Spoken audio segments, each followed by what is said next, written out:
हमारा देश भारत जो रहस्यों से भरा देश है, इस देश की सभ्यता जितनी पुरानी है, लगभग उतने ही पुराने यहाँ के मंदिर हैं।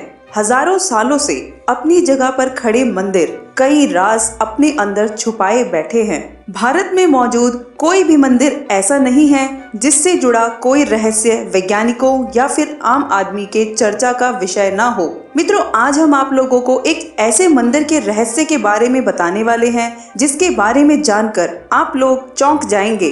दरअसल मित्रों, हिंदू धर्म में 4 धाम की यात्रा का बड़ा महत्व माना गया है। आज हम इन 4 धाम में से एक ओडिशा के समुद्र तट के किनारे बसे पुरी में मौजूद जगन्नाथ मंदिर से जुड़े रहस्य के बारे में बताने जा रहे हैं।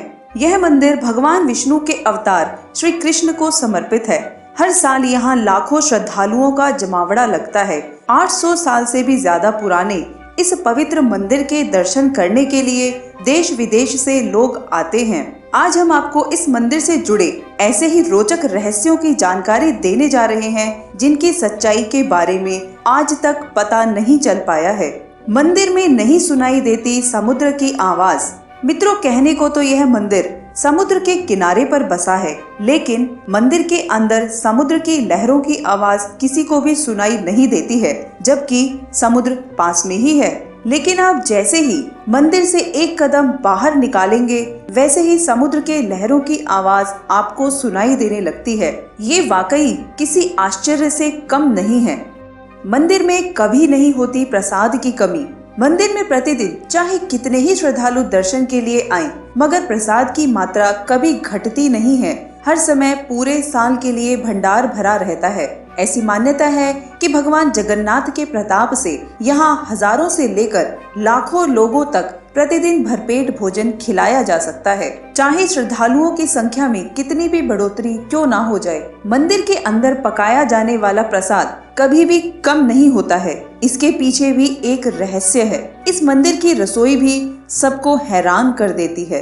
दरअसल यहाँ भक्तों के लिए प्रसाद पकाने के लिए 7 बर्तन एक दूसरे के ऊपर रखे जाते हैं, लेकिन हैरानी की बात यह है कि सबसे ऊपर रखे बर्तन में प्रसाद सबसे पहले पकता है। फिर नीचे की तरफ एक के बाद एक बर्तन में रखा प्रसाद पकता जाता है।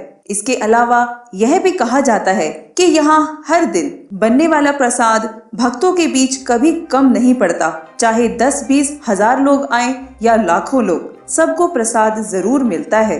यहाँ के विशाल रसोई घर में भगवान जगन्नाथ को चढ़ाने वाले महाप्रसाद को बनाने के लिए 500 रसोइये लगे रहते हैं, जिनके लिए अलग से 300 सहयोगी काम करते हैं। यानी कि करीब 800 लोग मिलकर महाप्रसाद तैयार करते हैं। मित्रों, कहा जाता है कि मंदिर का प्रसाद तभी खत्म होता है जब मंदिर के दरवाजे बंद करने का समय होने लगता है। यानी कि यहाँ कभी भी अन्न बर्बाद नहीं होता है। भगवान जगन्नाथ के मंदिर में आज भी कई ऐसे चमत्कार होते हैं जिनका जवाब विज्ञान के पास भी नहीं है। पुराणों के अनुसार जगन्नाथ मंदिर को धरती का बैकुंठ माना गया है, क्योंकि भगवान श्री कृष्ण आज भी यहाँ मौजूद माने जाते हैं। पुराने समय से ही यहाँ की सवर जनजाति के ये आराध्य देव हैं और ऐसा कहा जाता है कि किसी वजह से यहाँ भगवान विष्णु का रूप अन्य मंदिरों की अपेक्षा थोड़ा अलग नजर आता है। रोज बदल जाता है मंदिर के शिखर का झंडा। हवा से उल्टी दिशा में उड़ता है मंदिर का झंडा। जगन्नाथ मंदिर का सबसे बड़ा रहस्य यह है कि इसके शिखर पर मौजूद झंडा हमेशा हवा के विपरीत दिशा में लहराता है। वैसे आमतौर पर दिन के समय हवा समुद्र से धरती की तरफ चलती है और शाम को धरती से समुद्र की तरफ, लेकिन आपको जानकर हैरानी होगी कि यहाँ यह प्रक्रिया उल्टी है। अब ऐसा क्यों है, यह रहस्य आज तक कोई नहीं जान पाया है। भारत में किसी भी मंदिर का ध्वज हर दिन नहीं बदला जाता है, लेकिन जगन्नाथ जी का मंदिर ही एकमात्र मंदिर है जिसका ध्वज हर दिन बदला जाता है। हर दिन पुजारी को ऊंचे गुंबद पर चढ़कर ध्वज बदलना होता है। जगन्नाथ मंदिर की ऐसी मान्यता है कि अगर एक दिन भी ध्वज नहीं बदला गया तो मंदिर 18 साल के लिए बंद हो जाएगा। मित्रों, जगन्नाथ मंदिर के शिखर पर एक सुदर्शन चक्र लगा है, जिसके बारे में कहा जाता है कि उसे किसी भी दिशा में खड़े होकर देखने पर ऐसा लगता है कि चक्र का मुंह हमारी ही तरफ है। इसी तरह एक और रहस्य यह है कि मंदिर के शिखर की छाया हमेशा अदृश्य ही रहती है, उसे जमीन पर कभी कोई नहीं देख पाता। जगन्नाथ मंदिर के खजाने का रहस्य, क्या मंदिर के नीचे दबा है कोई खजाना? ऐसा माना जाता है कि मंदिर की जितनी ऊंचाई है यह उतना ही गहरा भी है। मंदिर का खजाना, जिनमें रुपए पैसे ही नहीं रत्न और जवाहरात भरे हुए हैं। ओडिशा हाई कोर्ट के आदेश के बाद रत्न भंडार कक्ष में सन 2018 को कड़ी सुरक्षा के बीच 16 सदस्यों वाली एक टीम ने 34 साल के बाद यहाँ जांच कराई थी। इस घटना के करीब 2 महीने बाद मंदिर के खजाने की चाबी के गायब होने की बात सामने आई थी, जो अब तक नहीं मिली है। खजाना देखकर लौटी टीम ने रत्न भंडार के रक्षक लोकनाथ की मूर्ति के पास शपथ ली थी कि वे रत्न भंडार से जुड़ी कोई भी बात किसी को नहीं बताएंगे। उनका काम सिर्फ ढांचे की मजबूती और सुरक्षा का मुआयना करना था। इस दौरान उसमें खजाने वाले संदूक और रत्नों को छूने की इजाजत नहीं थी।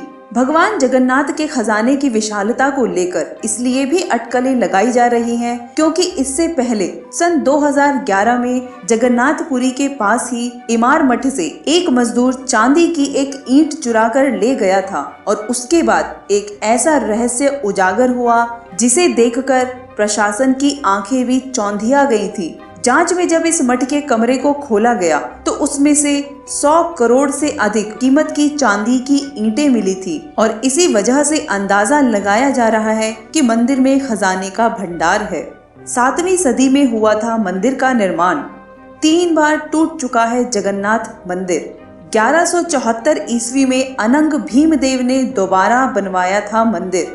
दरअसल ये पूरा मंदिर ही रहस्यों से घिरा हुआ है। इसके बनने के पीछे भी एक रहस्य जुड़ा है। कहा जाता है कि राजा इंद्रदेवमन मालवा के राजा थे। राजा इंद्रदेवमन को सपने में जगन्नाथ के दर्शन हुए थे।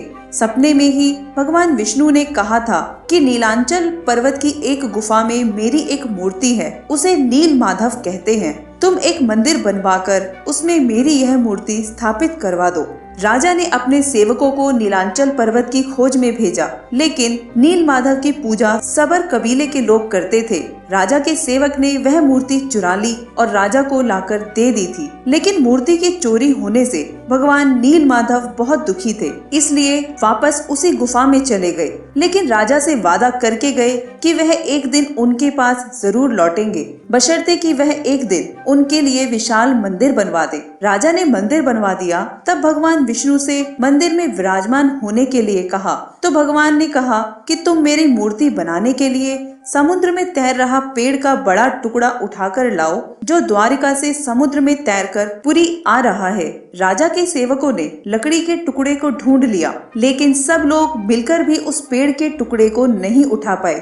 तब राजा को समझ आ गया कि नील माधव के अन्य भक्त सबर कबीले के मुखिया विश्ववसु की ही सहायता लेनी पड़ेगी। सब उस वक्त हैरान रह गए जब विश्ववसु भारी भरकम लकड़ी को उठाकर मंदिर तक ले आए। अब बारी थी लकड़ी से भगवान की मूर्ति गढ़ने की। राजा के कारीगरों ने लाखों कोशिशें कर ली, लेकिन कोई भी लकड़ी में एक छेनी तक नहीं लगा सका। तब तीनों लोक के कुशल कारीगर भगवान विश्वकर्मा एक बूढ़े व्यक्ति का रूप धारण करके आए और उन्होंने राजा को कहा कि वे नील माधव की मूर्ति बना सकते हैं, लेकिन साथ ही उन्होंने यह शर्त भी रखी कि वे 21 दिन में मूर्ति बनाएंगे और अकेले में बनाएंगे। उनकी शर्त मान ली गई, लेकिन एक दिन राजा की रानी खुद को रोक नहीं पाई और रानी के कहने पर राजा ने कमरे का दरवाजा खोलने का आदेश किया। जैसे ही कमरा खोला गया तो बूढ़ा व्यक्ति गायब था और उसमें 3 अधूरी मूर्तियां पड़ी हुई थी। भगवान नील माधव व उनके भाई के छोटे छोटे हाथ बने थे, लेकिन उनकी टांगे नहीं थी,